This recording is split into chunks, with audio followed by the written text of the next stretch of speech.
despair and hope. WION brings you to the heart of the action. Incisive analysis, unrivaled perspective, and exclusive ground reports.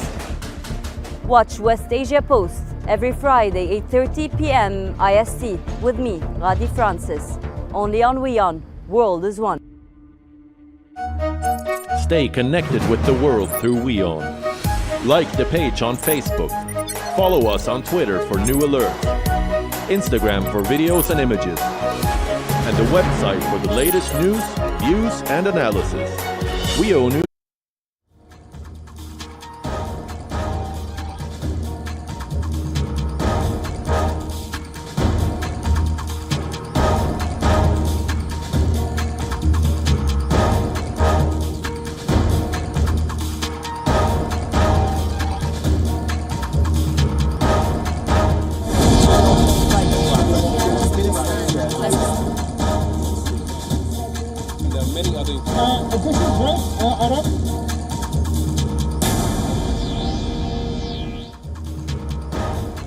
Hello and welcome to WION Live broadcast from New York City. I'm Susan Tehrani, and these are the top headlines this hour.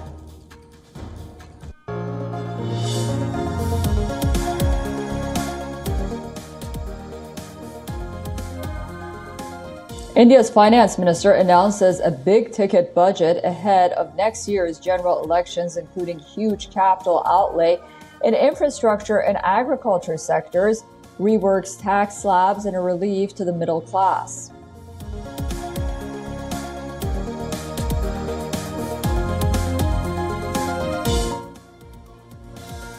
After India's budget, market focus to shift on the U.S. Federal Reserve's decision later today, U.S. Fed rates expected to raise 0.25%.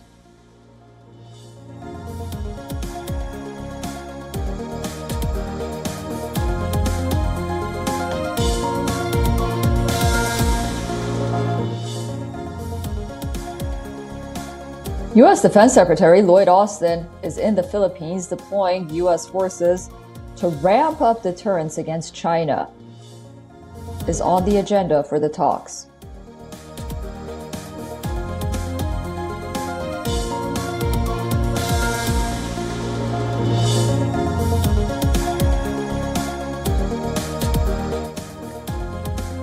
Pope Francis urges people in Democratic Republic of Congo, where decades of armed conflict have killed millions, to grant each other a great amnesty of the heart, and calls on Christians engaged in a battle to lay down their arms.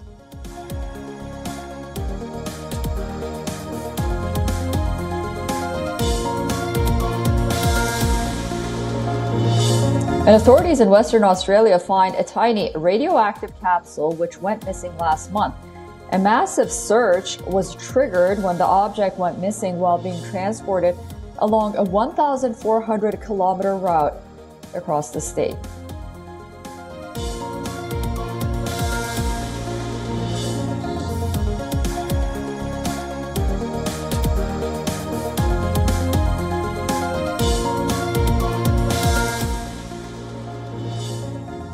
India's National Security Advisor Ajit Doval met his U.S. counterpart Jake Sullivan at the White House as they launched the U.S.-India Initiative on Critical and Emerging Technologies. U.S. President Joe Biden and Indian Prime Minister Narendra Modi announced the initiative in May 2022. The plan aims to elevate and expand strategic technology partnership and defense industrial cooperation between the two countries. According to the White House, Doval and Sullivan also discussed opportunities for greater cooperation in critical and emerging technologies and ways to deepen connectivity across their innovative ecosystem. This initiative is important for the White House in order to counter China's growth in military equipment, semiconductors, and artificial intelligence. The U.S. looks forward to welcoming more Indian computer chip specialists to the United States. Washington encourages companies from both sides to collaborate on military equipment, one example of which could be artillery systems. The initiative also includes a joint effort in space and high-performance quantum computing. According to the White House, General Electric is seeking U.S. government's permission to produce jet engines with India. This would power aircrafts operated and produced in India. However, the request is still under review. Apart from defense and high-tech cooperation, India's space program will also work with NASA on human spaceflight opportunities and other projects.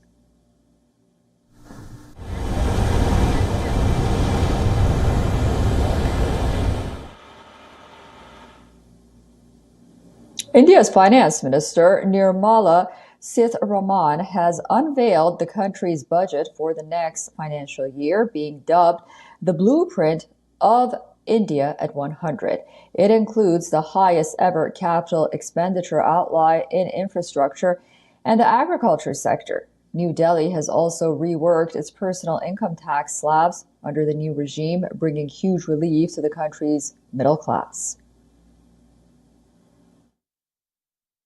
Those with income up to 5 lakh do not pay any tax, do not pay any income tax in both old and new regimes.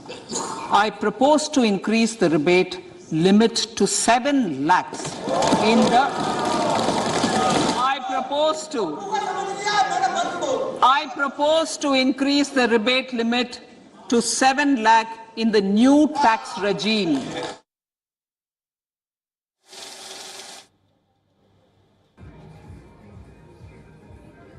While the new scheme has become a default, the government has said that the old personal tax scheme is still valid, but there will be no change to the structure. The new tax rates are 0 to 3 lakh, nil. 3 to 6 lakhs, 5%.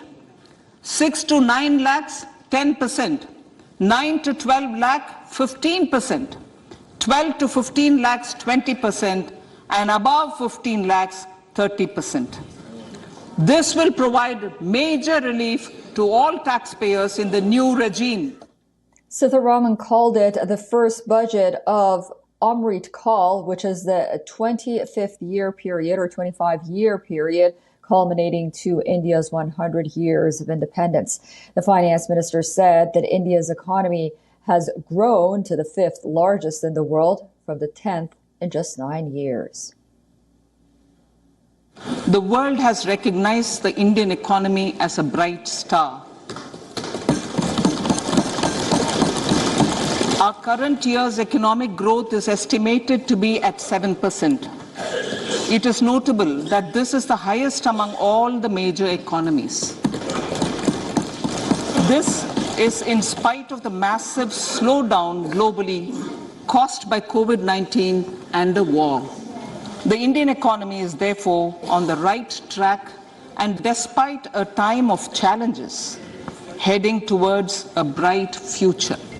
Speaking on fiscal deficit, as Sitharaman said, the target of 6.4% will be retained for the current fiscal year, but it will be lowered to 5.9% for next year.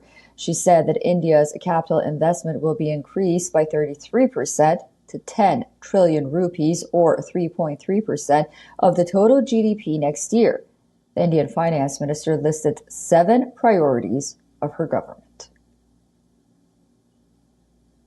The budget adopts the following 7 priorities. They complement each other and act as the Saptarishi guiding us through the Amrit Kal.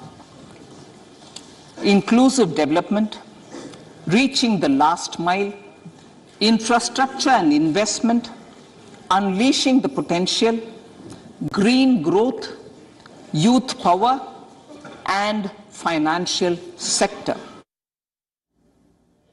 India has also boosted its defense budget by 13%. The defense ministry has been allocated rupees 5.94 lakh crore. Focusing on green growth efforts, the finance minister said her government aims to reduce carbon impact, boost green farming as well. 350 billion rupees have been budgeted for energy transition. Green growth. We are implementing many programs for green fuel, green energy, green farming, green mobility, green buildings, and green equipment, and policies for efficient use of energy across various economic sectors. These green growth efforts help in reducing carbon intensity of the economy and provides for large-scale green job opportunities. India has also included artificial intelligence. Sitharaman said that India will set up 3 centers of excellence for artificial intelligence in top educational institutions. And with this, it will realize the vision of Make AI in India, as well as Make AI Work for India. Markets have cheered India's union budget, with the benchmark Sensex index surging 1,000 points.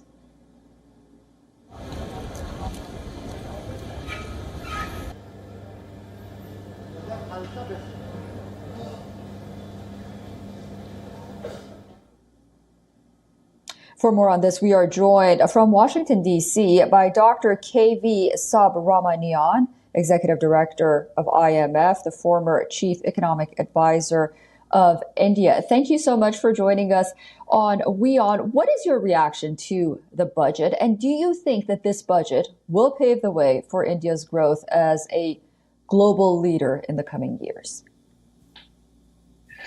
So, Susan, I think this is a very good budget, keeping in mind that this was the last full budget before the election. Typically, in India, budgets like these before the elections are very populist.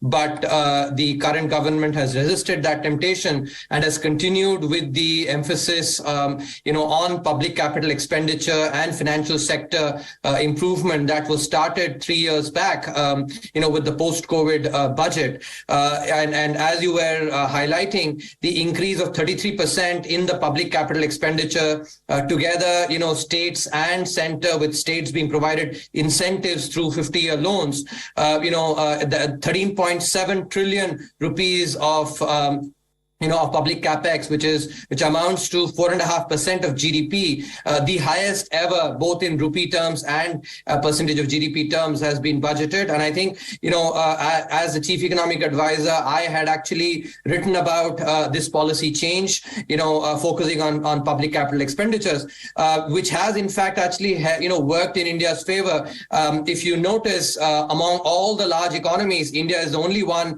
that is growing at 7% amidst a global economy struggling to grow at 1%, with inflation that is actually 70% of historical average, when advanced economies are facing between 2.5 to 4 times their historical average inflation. And that is because of the emphasis on the supply side, of which the infrastructure spending by the sovereign was a very important component. So that has been continued. I think the second key aspect is the financial sector. Here, the loans to the small and medium enterprises through credit guarantees, about 2 trillion additional outlays actually for that has been made in the budget. Apart from that, a fundamental reform, which is the creation of the National Financial Information Registry. I think that's a fundamental reform because it'll actually bring data, and thereby reduce what we economists call asymmetric information, of borrowers. Together with the many measures for reducing the compliances and thereby enhancing the ease of doing business, and increasing consumption through these tax breaks, I think Indian economy is poised very well to continue to be the leader in the global economy, not just this year, but in the coming years as well. Dr. Subramanian, you mentioned the elections a bit earlier. Can you talk a little bit about what you think and what your take is about the Indian finance minister's tightrope between the popularity ahead of the 2024 election and fiscal prudence? So, as I was mentioning earlier as well, populism has not been resorted to except for the tax breaks, but I think, some critics could possibly call it populist, but I would also look at it from the economic side as, that would foster consumption. If you look at the fiscal consolidation, in the 2021-22, financial year 2021-22, when public capex was increased significantly, the finance minister had then laid out a path for fiscal fiscal consolidation, and that is being adhered to with 6.4% fiscal deficit, this year, and to be budgeted at 5.9% going forward. This is because if you look at the expenditures, overall expenditures have only been increased by about 7.5%. This is in an economy which is expected to grow in nominal terms at 11%. So clearly, there's been expenditure rationalization, especially on salaries, etc. Those have been basically rationalized. Overall subsidies also have been rationalized, thereby reducing expenditure. Together with revenue growth that is projected only at 10.5%. In a nominal growth of 11%, 10.5%, that's very conservative. So I would actually expect that the fiscal deficit will actually come out to be less than 5.9%, in this year. But I think, given some global uncertainty, it's good to be conservative, which is what the budget has done. Well, thank you so much for that and making sense of all of this for us on WION. Dr. K.V. Subramanian. We hope to have you back very soon.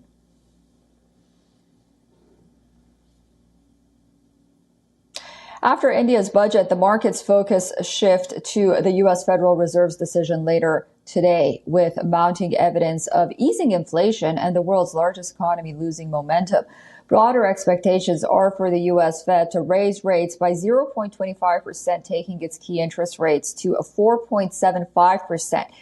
If market projections do materialize, then that would be the smallest increase since the U.S. Central Bank began a series of jumbo rate hikes 10 months ago to fight surging inflation. Investors hope the U.S. Fed will signal an end to the current tightening cycle, but it's also less clear if the central bank will also signal further rate hikes. So Fed Chair Jerome Powell's words and tone will be closely watched by everyone. Beyond the main event of the Fed meeting, investors will also focus on manufacturing and job opening data due on Wednesday. This for further indication on the state of the U.S. economy and the labor market. The events for investors to digest do not end with the U.S. The outcome of the European Central Bank and the Bank of England decisions are due on Thursday. Reactions to those decisions have the potential to set the tone for moves in global financial markets in February.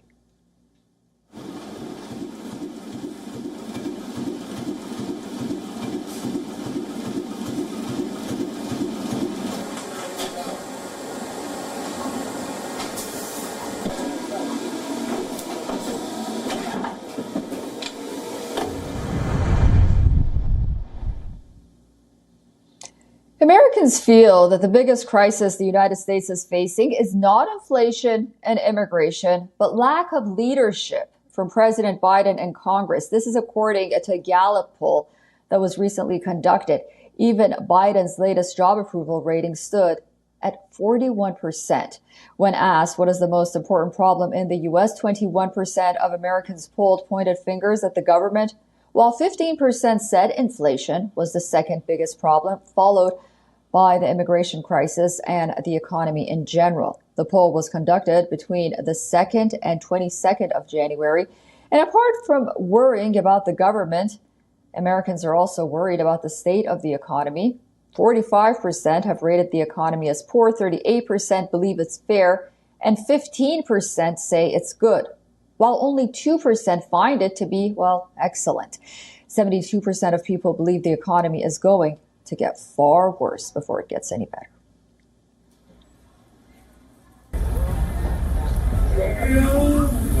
First, that we have your back. We're not going to.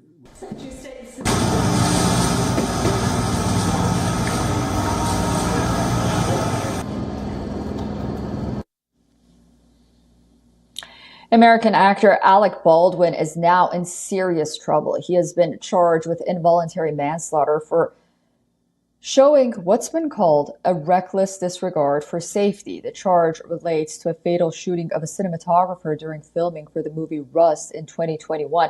The district attorney in a New York court filed the charges following months of speculation on whether there is sufficient evidence to charge the actor with criminal negligence. Baldwin and the set armorer, Hannah Gutierrez-Reed, were each charged with 2 counts of involuntary manslaughter. The charge carries a potential jail sentence of 5 years. For conviction, it needs to be proved that Baldwin acted with willful disregard for the safety of others while he was rehearsing with a revolver. The revolver fired a live round which killed cinematographer Helena Hutchins. The lawyer representing Gutierrez Reed said that the prosecutor had, quote, completely misunderstood the facts and has reached the wrong conclusions. According to the prosecutor, some of the alleged reckless acts of Baldwin include having insufficient firearm training and not checking with the armorer whether the revolver was loaded, among other things. But the actor has denied responsibility for the shooting, which happened inside a movie set church. He says Hutchins directed him to point the gun at the camera and that he never pulled the trigger. An FBI forensic test of the revolver, however, found that it functioned normally and that it would not have fired without the trigger being pulled.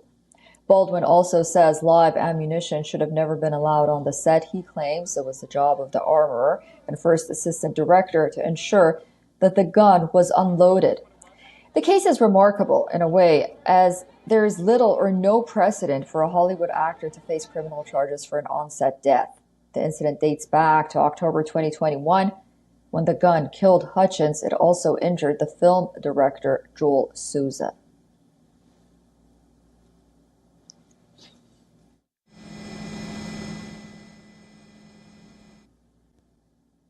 The battle royale in golf is once again in the focus, with the breakaway LIV Golf League poaching another player from the PGA Tour. Colombian number one Sebastian Munoz is reportedly the latest addition to the LIV roster that already features an impressive Latin American crowd. The 30-year-old Bottega native isn't a high-profile defection, with his work ranking currently at 90, but he is a winner on the PGA Tour and was part of the international team that took on the American team at the President's Cup last year, and he had the beating of the then world number one Scottie Scheffler. Munoz is exempt, though, that is through the current season after winning the Sanderson Firm Championship in 2019.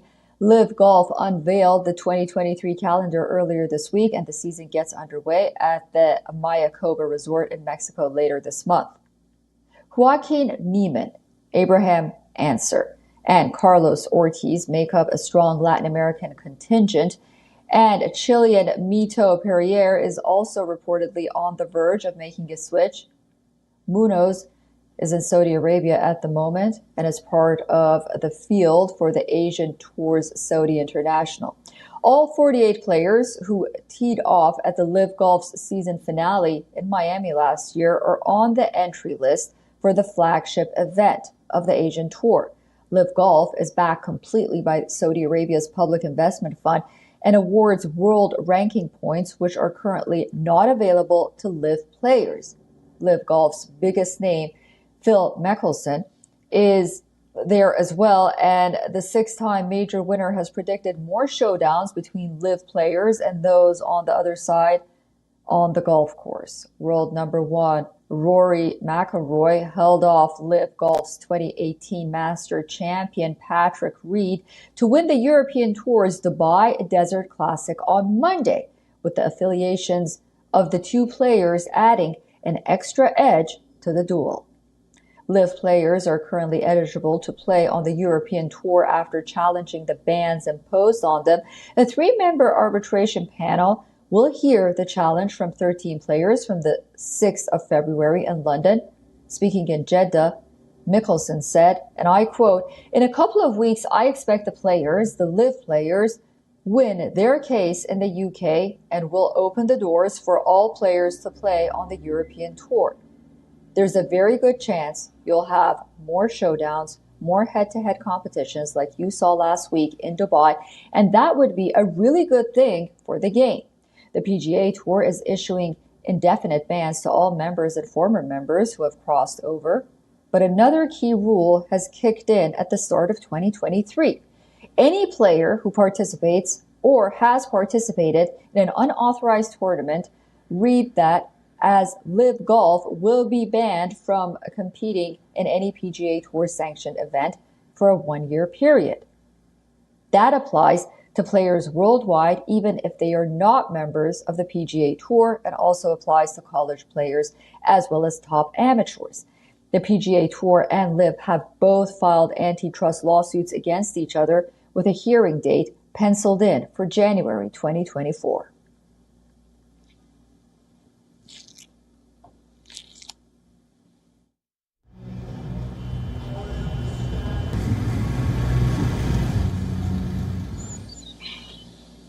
Thank you so much for staying with us and watching WION Live broadcast from New York City. I'm Susan Tehrani. I'll see you tomorrow. Meanwhile, don't go away. More news and headlines coming up next on WION World as Well.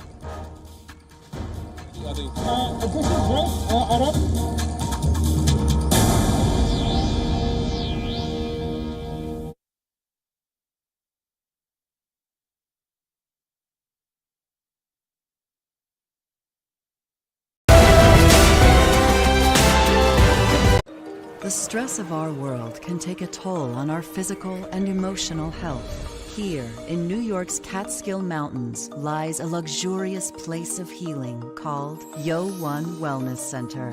The WION Wellness Center provides 500,000 square feet of natural methods to manage diabetes,